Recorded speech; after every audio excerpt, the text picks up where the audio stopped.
আসসালামু আলাইকুম। আমি ডায়েটিশিয়ান সৈয়দ শিরিনা স্মৃতি, সিনিয়র ক্লিনিক্যাল ডায়েটিশিয়ান এবং নিউট্রিশনিস্ট, বিআরবি হসপিটালে প্রধান পুষ্টিবিদ হিসেবে কর্মরত আছি। আজকে আমরা হার্ট নিয়ে কথা বলবো। দেখা যায় আমাদের হার্টের প্রতি আমরা কখনোই যত্নবান হই না। এর থেকে দেখা যায় যে একটু বয়স হয়ে গেলে আমাদের হার্টের বিভিন্ন রোগ ধরা পড়ে। সাধারণত আমরা যেহেতু একদম শিশুকাল থেকে প্রথম যে আমাদের অর্গানটা গঠন হয় সেটা হার্ট, তো হার্টটার প্রতি যেহেতু সেটা সারা জীবন পাম্প করতে থাকে আমাদের ব্লাডকে, এটাকে ভালো রাখাটা আমাদের জন্য জরুরি হয়ে থাকে। হার্ট ভালো রাখার জন্য অবশ্যই আপনার নিজের ওজন নিয়ন্ত্রণ রাখাটা জরুরি। যাদের ওজন বেশি আছে, ওভারওয়েটে আছেন বা ওবেসিটিতে আছেন, তারা চেষ্টা করবেন ওজনটা কমিয়ে নিয়ে আসতে। পাশাপাশি যেহেতু হার্ট পাম্প করে থাকে ব্লাডকে, আমাদের ব্লাড প্রেশারটাকেও কন্ট্রোলে করাটা জরুরি হয়ে থাকে। ব্লাড প্রেশার অনেক সময় দেখা যায় যে আমাদের ব্লাড প্রেশার যদি বেড়ে যায়, আমরা সচরাচর ঔষধ অনেকের ক্ষেত্রে নেয়, অনেকের ক্ষেত্রে নেয় না বা এটাকে ইগনোর করে, সেই ক্ষেত্রে আমাদের হার্টের সমস্যাগুলো বাড়ার প্রবণতা বাড়ে। যদি কেউ প্রেশারের জন্য আপনারা ঔষধ নিয়ে থাকেন, তাহলে ওষুধটা কন্টিনিউ করতে হবে। অর্ধেক খেলাম, ছেড়ে দিলাম, একদিন খেলাম একদিন খেলাম না, এতে আমাদের হার্টের রিস্ক অনেক বেড়ে যায়, প্রেশার অতিরিক্ত বাড়ার প্রবণতাও বেড়ে যায়। তো প্রেশার বাড়তি থাকলে আমাদের হার্ট দুর্বল হওয়ার প্রবণতা বেশি থাকে এবং অনেক সময় প্রেশার বাড়তি থাকলে আমাদের কিডনি দুর্বল হওয়ার প্রবণতাও থেকে যায়। বিশেষ করে হার্টের ক্ষেত্রে গুড ফ্যাটটা খুবই উপকারী। গুড ফ্যাট আমাদের খাবারে অ্যাড করার চেষ্টা করব, এতে আমাদের কোলেস্টেরল লেভেলটাও নিয়ন্ত্রণে থাকবে এবং আমাদের হার্ট ভালো থাকবে। গুড ফ্যাট আমাদের হার্টের ইনফ্লামেশনও কমায়। তো গুড ফ্যাট যেগুলোতে পাবো, যেমন সামুদ্রিক মাছ, ফ্যাটি ফিশ হতে পারে, বা অ্যাভোকাডো হতে পারে, বা তৈলাক্ত ফিশগুলো হতে পারে, বাদাম বা বীজ থেকে প্রাপ্ত যে ফ্যাটগুলো হয়ে থাকে সেগুলো হতে পারে, এগুলোতে গুড ফ্যাট পাওয়া যায়। ফলের মধ্যে অ্যাভোকাডো রাখতে পারেন বা আতা ফল রাখতে পারেন, এগুলোতে পাওয়া যায়। তাছাড়া আপনি বাদাম বা বীজ আমাদের খাবারে সবসময় ইনক্লুড রাখতে পারেন। অলিভ অয়েল তেল হতে পারে, এটাও গুড ফ্যাটের একটা সোর্স। অনেক সময় আমরা চিন্তা করি যে হয়তো আমরা যখন হার্টের সমস্যা হয় বা এই সমস্যাগুলো হয়ে যায়, তখন আমরা ডিমের কুসুম একদম খেতে পারবো না। ডিমের কুসুমের যে ফ্যাটটা হয়ে থাকে সেটা আমাদের জন্য উপকারী।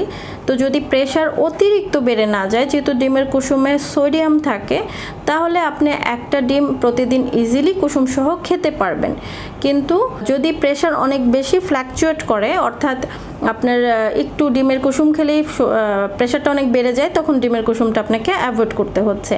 তাছাড়া পর্যাপ্ত পরিমাণে পটাশিয়ামযুক্ত খাবার, অর্থাৎ পর্যাপ্ত পরিমাণে টক ফল আপনার মেনুতে রাখার চেষ্টা করবেন। টক ফলের মধ্যে সাইট্রাস ফল বা লেবু জাতীয় ফলগুলো ভালো, এটাতে ভালো ভিটামিন সিও পাওয়া যায়। যেমন জাম্বুরা হতে পারে, পেয়ারা হতে পারে, আমলকি হতে পারে। দেশীয় যে টক ফলগুলো পাওয়া যায় সেগুলোতে ভালো পরিমাণে ভিটামিন সি থাকে, এগুলো আমরা মেনুতে রাখতে পারি। ফলের মধ্যে অতিরিক্ত মিষ্টি ফলগুলো আমরা অনেক বেশি পরিমাণে খাবো না। অতিরিক্ত মিষ্টি খাবার আমাদের যে কোনো ইনফরমেশন তৈরি করতে পারে, অর্থাৎ আমাদের হার্টের সমস্যা বা অন্যান্য রোগ তৈরি করতে পারে। তো মিষ্টি খাবারগুলো আমাদের প্রেশারও বেশি বাড়িয়ে দিতে পারে। সো আমরা অতিরিক্ত মিষ্টি খাবার অনেক বেশি খাবো না, খেতে পারবো, কম পরিমাণে খাওয়ার ট্রাই করব। তাছাড়া পর্যাপ্ত পরিমাণে শাকসবজি এবং ফলমূল আমাদের খাবারে রাখবো। সেটা তাজা ফলমূল এবং শাকসবজি হওয়াটা ভালো, এবং শাকসবজি ফলমূলের মধ্যে অবশ্যই যেটা নিশ্চিত করব যে একটা রঙিন কালার, একটা গাঢ় সবুজ কালার, অবশ্যই সবুজ এবং রঙিন বর্ণের ফলমূল এবং শাকসবজি দুটাই আমাদের মেনুতে রাখার ট্রাই করব। পর্যাপ্ত সালাদ অ্যাড করব। সালাদের মধ্যে একটু অলিভ অয়েল তেল অ্যাড করতে পারি। সালাদের মধ্যে শসা, টমেটো, লেটুস পাতা, গাজর, বিট আপনারা সব কিছুই ম্যানেজ করতে পারেন অথবা ইউজ করতে পারেন। একটু অলিভ অয়েল তেল অ্যাড করে দিবেন। চেষ্টা করবেন লবণ জাতীয় খাবারটা একটু কম পরিমাণে খাওয়ার জন্য। লবণও কিন্তু আমাদের হার্টের সমস্যা বাড়াতে পারে। তো লবণ আমাদের দেহে অনেক বেশি লাগেও না অ্যাকচুয়ালি। তো লবণ সারাদিনে 5 গ্রাম লবণ খেলে আমাদের জন্য যথেষ্ট, রান্না সহ, অর্থাৎ 1 চা চামচ। সেটা একই টাইপের লবণ হতে হবে তাও না। অবশ্যই আমরা সোডিয়াম ক্লোরাইড, যেটা আমরা খাবার লবণ বলি, আয়োডেটেড সল্ট, এটা আপনারা মেনুতে রাখতে পারছেন। এটার পাশাপাশি রক সল্ট বা পিঙ্ক সল্ট বা অন্যান্য সল্টও আপনারা মেনুতে রাখতে পারছেন। সব সল্ট মিলিয়ে খাওয়াটাই ভালো, এক ধরনের সল্ট খাওয়াটা শরীরের জন্য ভালো না। আর অবশ্যই আয়োডিনযুক্ত লবণটা আমাদের জন্য মেনুতে রাখাটা ভালো। আয়োডিন আমাদের জন্য অনেক উপকারী, সেটা আমাদের শরীরের জন্য উপকারী হয়ে থাকে দেখে আমরা আয়োডিনযুক্ত লবণটাই রাখবো। তাছাড়া অবশ্যই রাতের ঘুম রাতে ক্লিয়ার করবেন। রাতের ঘুম অত্যন্ত জরুরি আমাদের হার্ট এবং আমাদের শরীর সুস্থ থাকার জন্য। এতে কর্টিসল হরমোন কম বের হয়। রাতের ঘুম ক্লিয়ার থাকলে আমাদের প্রেশার নিয়ন্ত্রণে থাকে, রাতের ঘুম ক্লিয়ার থাকলে আমাদের ওজন নিয়ন্ত্রণে থাকে এবং অনেক রোগবালাই থেকে আমরা বেঁচে যাই। তাছাড়া পর্যাপ্ত পানি পান করতে হবে। পর্যাপ্ত পানি আমাদের জন্য অত্যন্ত জরুরি। অবশ্যই বিশুদ্ধ পানি হতে হবে। পানি প্লাস্টিকের বোতলে না পান করে কাচের বোতল বা তামার পাত্রে খেতে পারেন।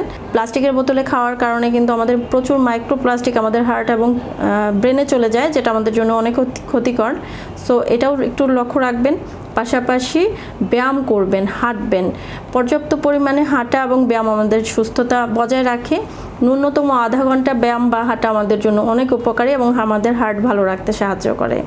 আশা করি এই তথ্যগুলো আপনাদের উপকার আসবে। আজকে এ পর্যন্তই। ধন্যবাদ।